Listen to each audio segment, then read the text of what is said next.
शुरू अल्लाह के बाबरकत नाम से जो बड़ा मेहरबान निहायत रहम वाला है। आज मैं शादीशुदा हूँ। कल जो किसी की छोटी नंद थी, आज 3 नंदों और एक देवर की बड़ी भाभी। अब जो खुद पर गुजरी है तो समझ आई कि प्रैक्टिकल लाइफ फूलों की सेज नहीं। जिम्मेदारियां बढ़ जाएं तो लाड प्यार भूल जाते हैं, मैच्योरिटी आ जाती है। अब अपनी भाभी के साथ गुजारे हुए साल बहुत याद आते हैं। मैं कॉलेज में थी जब वो हमारी घर का हिस्सा बनी। उनकी एक एक बात, रवैये, चेहरे के तासरात के मैंने अब खुद भाभी बनकर समझ जाते हैं। मैं लाडली थी, कॉलेज का गुस्सा, बहनों का गुस्सा, घर में मुंह फैलाकर मूड बनाकर दिखाती थी। भाभी डरते डरते ही बात करती कि यूं ना हो, गुस्से में उनके साथ बदतमीज़ी कर जाऊं। आज जब नंदे यहीं मेरे साथ करती हैं तो समझ आती हैं कितना दुख होता है जब अपने से छोटे से डर के एहतियात से बात करनी पड़े। जब पार्टी और पिकनिक होती तो भाई से खूब पैसे मांगती थी। लगता था भाभी परेशान हो रही हैं, उनको जलाने के लिए मज़ीद डिमांड और ज़िद करती।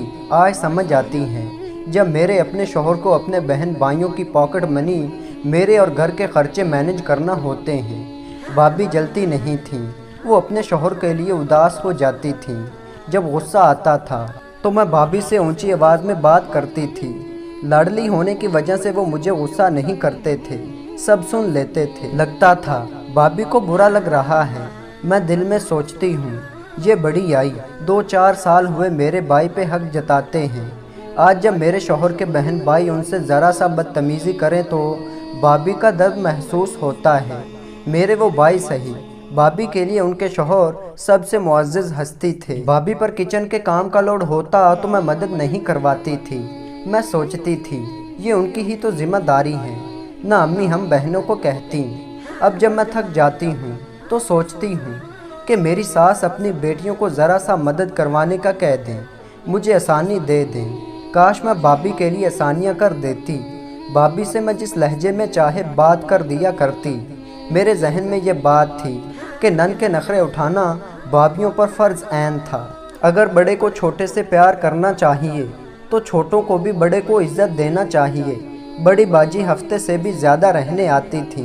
भाभी जब कुछ पकाती, बाजी को कभी नमक सही न लगता, कभी रोटियां कच्ची, कभी ऑयल कम। मुझे भी भाभी पर गुस्सा आता। अब महसूस होता है कि जब कोई मेहनत से काम करे और उसको हौसला अफजाई और तारीफ़ के 2 बोल की बजाय तनकीद सहनी पड़े तो क्या बीतती है। भाभी जब प्रेगनेंसी में थी और हमें अपने किसी दर्द या तकलीफ़ का बताती तो लगता ओवर रिएक्ट कर रही हैं। सभी औरतें इस मरले से गुजरती हैं। अब पता चला कि प्रेगनेंसी कितना कठिन मरला है। भाभी के कमरे में जाती तो कमरा बिखरा हुआ लगता। हमेशा सोचती थी उनको ज़रा सलीका नहीं है।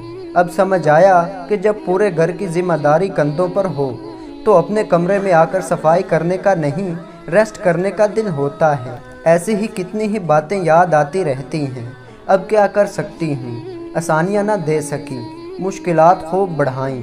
भाभी से माफ़ी मांगने की हिम्मत हौसला नहीं हुई। जब अपनी ज़्यादतियाँ याद आती हैं अल्लाह ताला से माफ़ी मांगती हूँ। जब अम्मी की तरफ जाऊँ भाभी के लिए कोई तोहफ़ा ले जाती हूँ। ज़्यादा दिन के लिए नहीं जाती कि इन पर बोझ ना हूँ। जब भी जाऊँ साथ किचन में मदद करवा देती हूँ।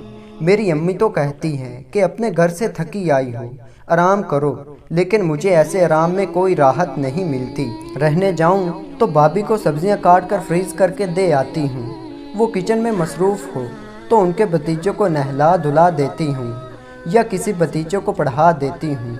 कोई ना कोई आसानी कर देती हूँ। भाभी मेरे आने से बहुत खुश होती हैं, बल्कि ख़ुद बार बार दावत देती हैं। अम्मी उनसे मेरे और मेरे शौहर के लिए खूब एहतमाम करने को कहती हैं, लेकिन मैं उनसे सादा खाना ही बनवाती हूँ। फिर खूब तारीफ़ और शुक्रिया अदा करती हूँ। छोटी गैर शादीशुदा बहन को समझा कर आती हूँ कि पढ़ाई करो, लेकिन उनको भी आसानी कर दो।